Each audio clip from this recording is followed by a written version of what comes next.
A análise econômica do direito ela é um método de elaboração, interpretação e aplicação do direito com uma tendência mais consequencialista e pragmática, e ela complementa o método deontológico, que é a nossa formação tradicional, e ela tem como objeto as respostas racionais dadas pelas pessoas aos incentivos gerados pelo ordenamento jurídico. E dentro da análise econômica do direito, há dois tipos de análise conceitualmente diferentes. A análise positiva, que é mais descritiva, e uma análise normativa, que é mais prescritiva. A análise positiva, ela faz o seguinte tipo de pergunta: se esta política pública, ou se uma determinada política pública, juridicamente considerada, for adotada, quais previsões podem ser feitas sobre os prováveis impactos econômicos, alocativos e distributivos? Quem serão os beneficiados e prejudicados daquela política, considerando-se as maneiras com que as pessoas provavelmente devem responder a esses incentivos, esses particulares incentivos que vão ser gerados, ou desincentivos, criados por uma determinada política. Isso tem como premissa o chamado modelo do agente racional. Ao prever essas respostas comportamentais, a análise econômica do direito, ou a análise positiva, ela pressupõe que a maioria das pessoas é motivada por interesse próprio racional. E o que é esse interesse? No sentido de maximizar utilidades individuais, subjetivas, aquilo que elas querem, em relação a qualquer tipo de limite imposto. Ou seja, uma pessoa ela vai escolher o meio menos custoso para alcançar um determinado objetivo que ela tenha. Este modelo ele sofre algumas críticas, porque seria uma tautologia, ou também a própria psicologia ela oferece limites para o modelo do agente racional, porque tem algumas hipóteses em que nem todas as pessoas são racionais 100% do tempo. Mas a própria psicologia hoje tem um campo que estuda isso. E também existem, ainda no campo conceitual, essa noção, uma presunção fundamental da resposta a incentivos. Isso é uma presunção fundamental da economia neoclássica. Então, agentes econômicos, em todas as suas atividades, por mais diferentes que elas sejam, eles respondem a incentivos. Nisso existem algumas premissas, como direito e preços implícitos.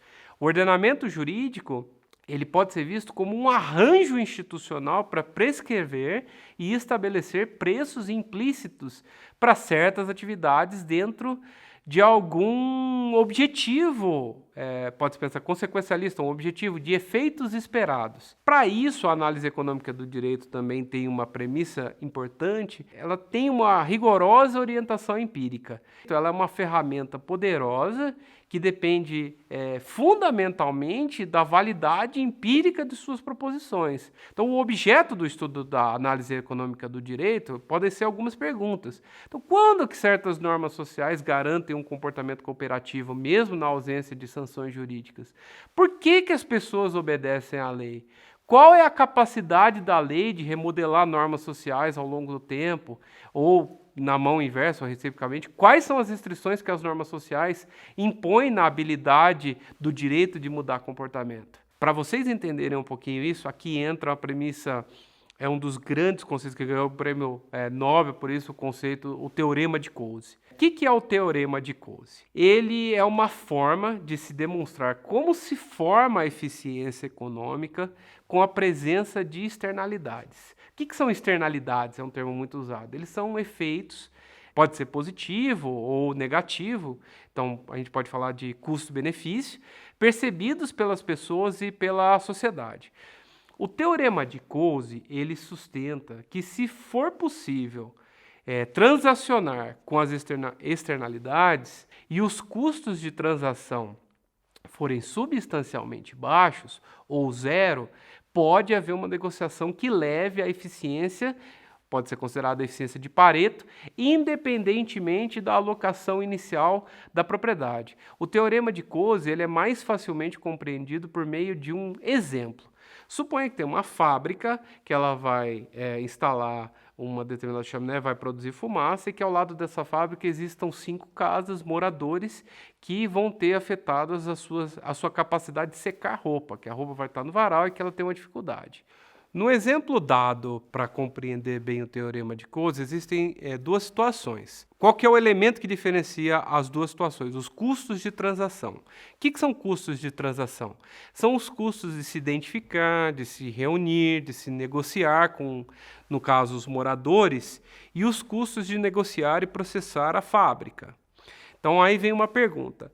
O resultado mais eficiente, ele decorre nesse contexto, numa situação de se assegurar o direito ao ar puro ou livre de poluição aos moradores, ou o resultado mais eficiente se a gente assegurar o direito de poluir da fábrica. Vamos pensar fora do ordenamento jurídico brasileiro, discussões de direito ambiental, essa é uma situação hipotética, abstrata, só para vocês entenderem. Se for reconhecido o direito ao ar puro dos moradores, vão surgir 3 opções para a fábrica. Ela pode pagar uma indenização de 375, ela pode colocar um filtro que vai custar 150, teoricamente é o mais eficiente, ou ela pode comprar 5 secadoras, uma para cada morador, que vai dar o custo ao todo de 250. Então o resultado mais eficiente é a colocação do filtro. Por quê? Porque ela vai gastar menos. Agora, se for reconhecido o direito de poluir da fábrica, vão surgir 3 opções para os moradores. Suportar, teoricamente, um prejuízo, um custo que seria equivalente à indenização de 375. Eles mesmos, os moradores, comprarem um filtro para a fábrica, que vai custar 150, ou eles mesmos comprarem as 5 secadoras, o que vai custar 250. Qual que é a conclusão que se chega? E aí está o grande brilho do teorema de Coase. Se os custos de transação são 0, que é essa primeira hipótese, o resultado mais eficiente ele vai acontecer independentemente da disposição legal. Mas essa situação de custo de transação zero ela não existe. Por isso que o teorema de Coase é gozado, porque a parte que ele mais interessa, e que depois vocês vão entender ao longo do curso, que os custos de transação zero, ele é grande por causa de um exemplo hipotético, mas que não necessariamente é real. Já numa situação real, vamos pensar o seguinte, que existem custos de transação. Como eu disse, é irreal pensar numa situação em que os custos de transação são 0. Então vamos dar um exemplo de custos de transação. 60 para cada morador para se reunir com os outros. O que seriam esses custos de transação? Então, no caso dele, seriam gastos com transporte, em relação ao tempo despendido nas negociações.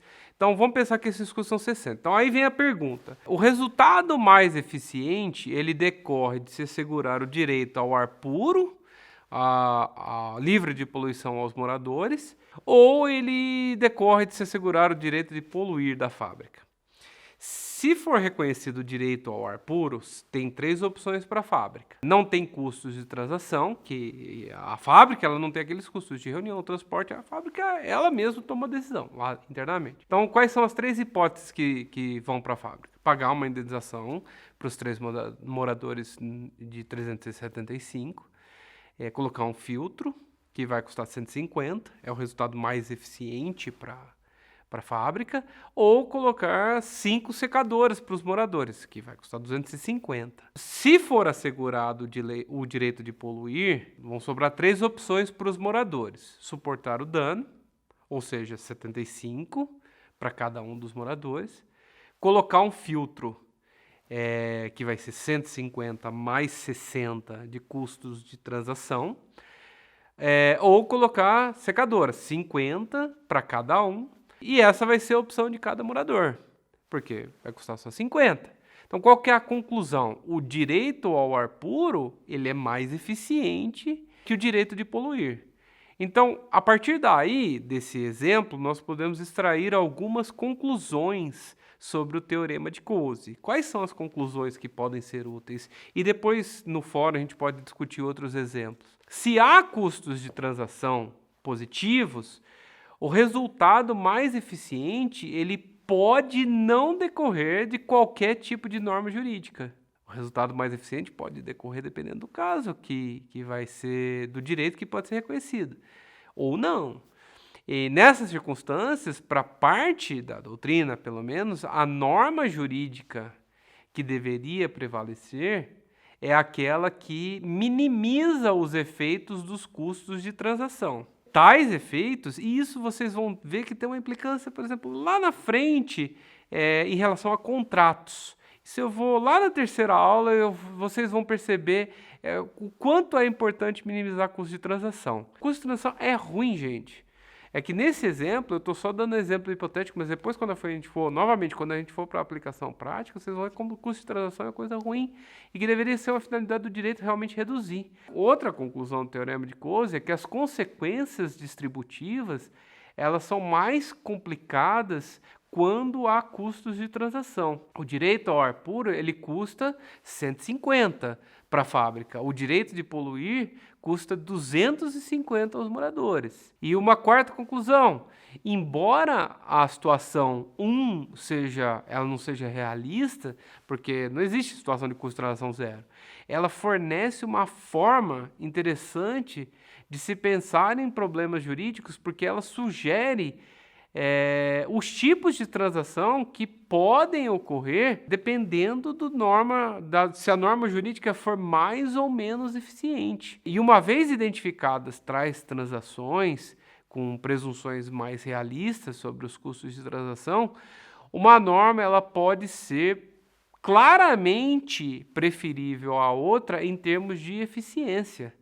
E aí a gente passa para um próximo tópico dentro dessa aula, que é o seguinte, essa discussão se a eficiência deve ser uma finalidade do direito, fez com que a análise normativa ela tenha caído em descrédito. Porque o que se chegou à conclusão, e até mesmo autores mais resistentes a negar isso, como Richard Posner, eles reconheceram que a eficiência ela não é um único valor a ser buscado e a ser tutelado pelo direito. Existem severas críticas do Dworkin a essa noção de que a eficiência é o que deve ser buscado pelo direito.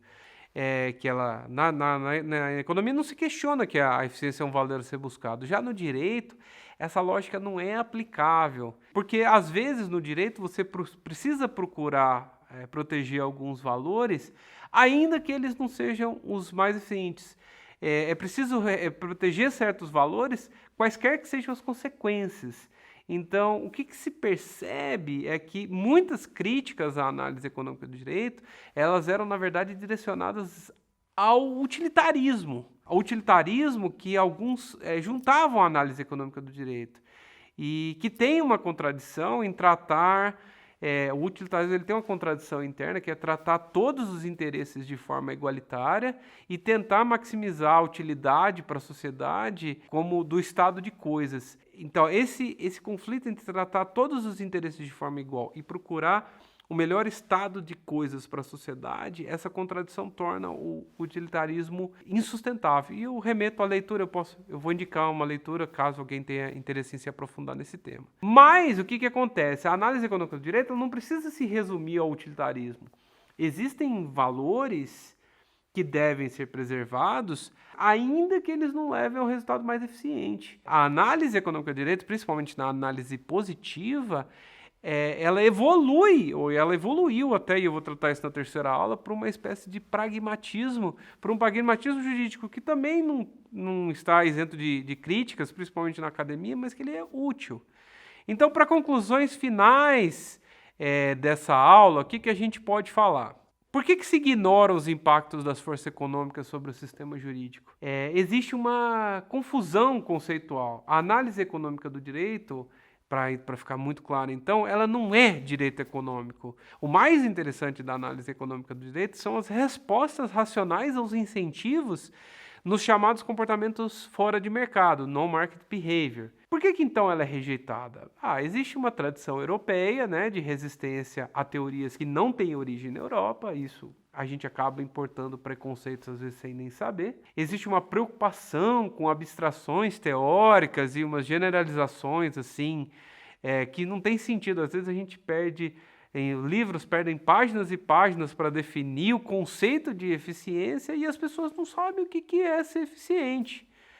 Também existe uma ideia de um preconceito, uma tendência de rotular a análise econômica do direito como algo de direita, sem nem saber o que é a análise econômica de direito. A análise econômica de direito pode ser muito bem utilizada para proteger direitos sociais, minorias. Não deixa de ser uma espécie de ignorância e uma desconsideração da evolução da teoria desde a fase inicial, que ela era mais radical, até as fases mais modernas, que são mais moderadas. Então eu espero que vocês tenham compreendido essas noções da análise econômica do direito. Remeto a alguns textos fundamentais que vão ser colocados para que vocês possam compreender melhor, às vezes outros exemplos do Teorema de Coase, a análise positiva e a normativa. E na próxima aula nós vamos entrar na noção de teoria dos jogos, mas o que eu preciso que vocês guardem muito bem nessa aula é a noção dos incentivos e as respostas racionais aos incentivos que uma determinada lei ou uma decisão judicial ou um entendimento jurídico proferido por vocês pode gerar.